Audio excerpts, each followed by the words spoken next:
Now, welcome to Toronto in 10 here at the National Bank Open, and boy, oh boy, the Alex Eala show continues here at Sobeys Stadium. It was an electric Friday night, and James, it had a little bit of everything in this one. Well, listen, firstly, thank you for having me back after you replaced me last night with Carl Hale. Listeners, Carl Hale. It was Carl Hale.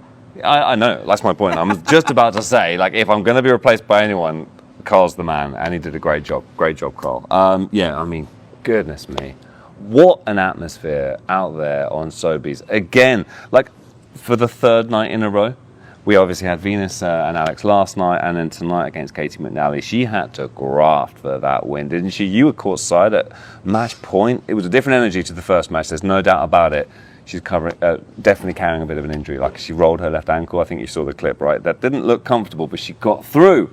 And through to round 16 for the first time ever here at the NBA. Yeah, it was a little bit of a unique post-match interview that you did with her from, my perspective, because she was happy, she was a little bit sad because of what happened to her ankle. She was so emotional. There was so much emotion, and what I observed from that, there's a little bit of pressure, I feel. Well, she had that moment where after match point, she shook hands with Katie McNally. Katie McNally left the court and she just sat on the bench.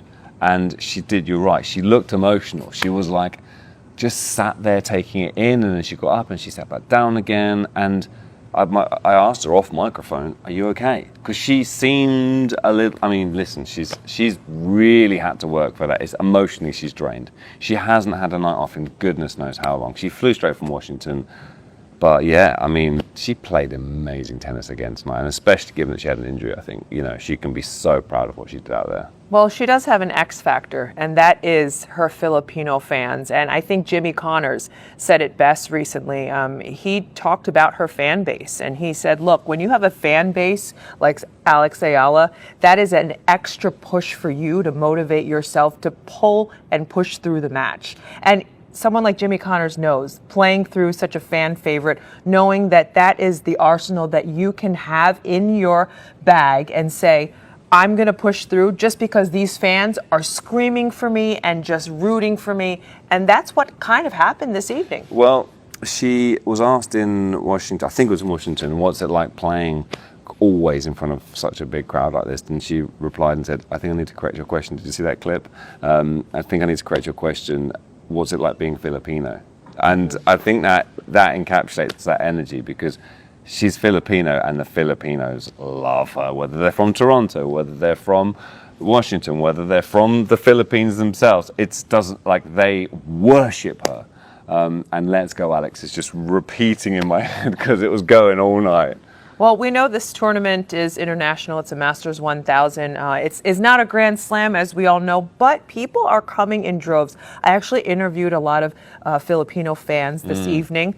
People are driving all over Canada to come watch. This one guy got a group of people together to drive down from Ottawa. They had their flags out, talked to them. They got their chicken adobo, which is making a lot of news. I wanted to ask her about that tonight, but I just didn't feel it felt right. I think we kept the conversation on tennis, but I was desperate to ask her if she's tried Chef Ash. Chef Ash's chicken adobo, and if she has, does it compare? I really wanted to know, but it didn't feel like the night. Maybe we'll ask her later in the tournament. There is another night. There is another night. She is on to the round of 16. And Yes. here's the thing.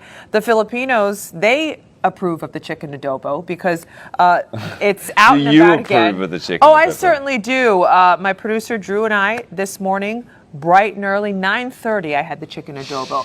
Chef Ash made It's it such for a me weird fresh. time. Is it a breakfast? It was my dish? breakfast. Oh, definitely. And That was your second breakfast. Second breakfast, you're right. You know me too What well. was your third breakfast? My third breakfast was just a cup of coffee. And how many lunches? No lunch. A big dinner, though.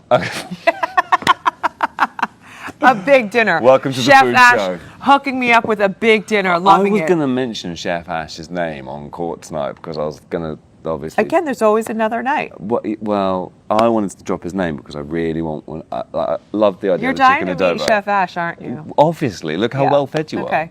Well, are you saying that I'm big? This is a podcast. This is Toronto in 10. Are you body shaming me right now? Honestly, that didn't sound great. No, it didn't. Look at how well Wow. fed you are based on the fact that you've had 4 meals today. I'm a hungry person and I need to be fed and I need to work. apologize to me in front of everyone on this podcast. I apologize for Michelle. You were turning beet red right before our very eyes. It's warm in here, on. okay? There's a lot of tennis. I'm going to save you from Don't this cancel conversation. me. I will cancel you. All right, we've got a lot of monster matchups coming up on Saturday. Listen to this. Iga Swiatek, Marta Kostyuk. Now, this is a big rematch of that French Open because, of course, Marta beat Iga Yes. At Roland Garros. And I kind of feel like almost on Iga's patch because like Iga's been so good at Roland Garros. Yes. That there's a score to sell there. That is going to be a blistering match. Marta Kostyuk, we've spoken about before in this podcast, is in unbelievable form. She won Madrid. She got to the Roland Garros semi-finals after beating Iga. She got to the Wimbledon semi-finals. She's going well here. That's a tough match for Iga. It's going to be an awesome match. And another great matchup is Jessica Pegula playing Deanna Schneider. Now, they just met last week in Washington. Pegula won that match. And I actually had Deanna Schneider on my tennis talk today, and I asked her about it, and she says, "Look, last week was last week. She actually pulled the Rafa. What happened in Madrid happened in Madrid. What happened in Rome happened in Rome. She kind of pulled that. She knew what she was doing. She knew what she was doing. Do you know what I'll say about Deanna Schneider? Yeah. She is so switched on, and she like glows in those interview situations. She clearly loves it, and she has fun, and she's got there's a twinkle in her eye. I really like her. She's a real character on the WTA Tour. If you've not seen her interviews, check them out because she's brilliant. See the one you did with her as well. Was that filmed? I'm not sure, but she had quite the personality. It was wonderful. And of course, world number one, Aryna Sabalenka, is going to take on Ekaterina Alexandrova. So Sabalenka is dangerous, isn't she? Because she's very dangerous. Like she's not at her peak. So, like, I feel there's more to come from her, and she's not dropped a set yet, and she's not quite, I'm right in saying that, she's not dropped a set, has she? Anyway, she's growing in momentum, as is Elena Rybakina, by the way, who was a little bit more pleased with her performance today. Those two are always dangerous. So, Australian Open finalists. And also, like, they are battling for the world number one spot as well. Aryna Sabalenka winning last night means she's guaranteed to be the world number one after Toronto, no matter what happens now. So that's another little battle worth keeping on. Oh, I love that battle. Do you? Like, do you watch that battle between, like, who finishes where and who's, like, as, like, a football fan, soccer for you Canadians, I didn't mean to be so dismissive.